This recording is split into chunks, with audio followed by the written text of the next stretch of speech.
നമസ്കാരം. ശ്രേഷ്ഠ മലയാളം എന്ന യൂട്യൂബ് ചാനലിലേക്ക് എല്ലാവർക്കും സ്വാഗതം. കഴിഞ്ഞ വീഡിയോസിൽ നമ്മൾ നോക്കിയത് സ്വരങ്ങൾ, സ്വരാക്ഷരങ്ങൾ എത്രണ്ണമുണ്ട്, അവയുടെ പ്രത്യേകത എന്താണ്, അവ എങ്ങനെയാണ് എഴുതുക, അവയുടെ ചിഹ്നങ്ങൾ, ഇതൊക്കെയാണ് നമ്മൾ പറഞ്ഞിട്ടുണ്ടായിരുന്നത് അല്ലേ. ഇപ്പോൾ ഈ വീഡിയോയിൽ നമ്മൾ പഠിക്കാൻ പോകുന്നത് വ്യഞ്ജനാക്ഷരങ്ങളാണ്. അപ്പോൾ വ്യഞ്ജനാക്ഷരങ്ങൾ ഏതൊക്കെയാണ്, അവയുടെ പ്രത്യേകതകൾ എന്തൊക്കെയാണെന്ന് നോക്കാം. അപ്പോൾ വ്യഞ്ജനാക്ഷരങ്ങൾ നോക്കിക്കോളൂ. ക, ച, ട, ത, പ ഇങ്ങനെയുള്ള ഖരാക്ഷരങ്ങളുടെ വർഗ്ഗങ്ങളായിട്ട് 5 ഇങ്ങോട്ടേക്ക് 5, അങ്ങനെ 5 25 അക്ഷരങ്ങളാണ് ഇവിടെ ഉള്ളത് കേട്ടോ. ഇതിലുള്ളത് ക, ഖ, ഗ, ഘ, ങ, ച, ഛ, ജ, ഝ, ഞ, ട, ഠ, ഡ, ഠ, ന, ത, ഥ, ദ, ധ, ന, പ, ഫ, ബ, ഭ, മ. ഇങ്ങനെ 25 എണ്ണം. കൂടാതെ യ, ര, ല, വ, ശ, ഷ, സ, ഹ, ള, ഴ, റ.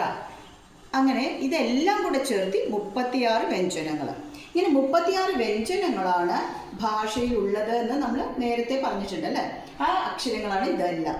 ഓക്കെ, ഇനി ഇതിൻ്റെ പ്രത്യേകത എന്താണ്?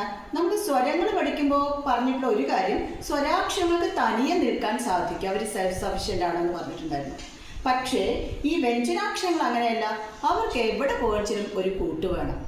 അപ്പോൾ അവർ ആരെയാണ് കൂട്ടുപിടിക്കുക? സ്വാഭാവികം, സ്വരാക്ഷരങ്ങളെ കൂട്ടുപിടിക്കും. പക്ഷേ സ്വരാക്ഷരങ്ങൾ അങ്ങനെ അക്ഷരങ്ങളായിട്ടല്ല ഈ വ്യഞ്ജനങ്ങളോടൊപ്പം എഴുതുക. സ്വരങ്ങൾക്ക് ചിഹ്നങ്ങളുണ്ട്. അപ്പോൾ നമ്മൾ മനസ്സിലാക്കേണ്ട ഒരു കാര്യം, ഈ വ്യഞ്ജനങ്ങളോടൊപ്പം സ്വര ചിഹ്നങ്ങൾ ചേർത്തിയിട്ടാണ് നമ്മൾ വാക്കുകളാണെങ്കിലും ഏത് ഉച്ചാരണമാണ് അതിനനുസരിച്ച് എഴുതുന്നത്. ഇപ്പോൾ ഫോർ എക്സാമ്പിൾ ഒരു കാര്യം പറയുക വെച്ചാൽ ക, ച, ട, ത, പ ഇങ്ങനെയാണ് കേട്ടോ വ്യഞ്ജനങ്ങൾ ഉച്ചരിക്കുക. അതിൽ കൂടെ ആ ചേർക്കുമ്പോഴാണ് ക വരുന്നത്.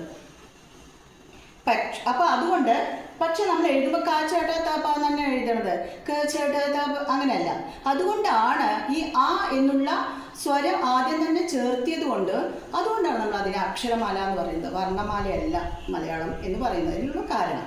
അപ്പം ഇനി ക പ്ലസ് ഇ ആണ് കി. അപ്പോൾ കീ എന്ന് എഴുതാൻ വെച്ചാൽ ക, ഇ എന്ന് ചില കുട്ടികൾ ഇങ്ങനെ എഴുതണതൊക്കെ കണ്ടിട്ടുണ്ട് ഞാൻ. അപ്പോൾ അങ്ങനെ എഴുതരുത്. ഈയുടെ ചിഹ്നം ഇട്ടിട്ട് ക, വള്ളി, കി, ഇങ്ങനെയാണ് വ്യഞ്ജനങ്ങൾ എഴുതുക. ഇതാണ് വ്യഞ്ജനങ്ങളുടെ സ്വഭാവം. ഇനി ഏതൊക്കെ സ്വരചിഹ്നങ്ങൾ ഏതൊക്കെയാണ്, ആ സ്വരചിഹ്നങ്ങൾ എവിടെ ചേർക്കണമെന്നൊക്കെ അടുത്ത വീഡിയോയിൽ നമുക്ക് കാണാം. വീണ്ടും ഒരു വീഡിയോയിൽ കാണാം. നന്ദി.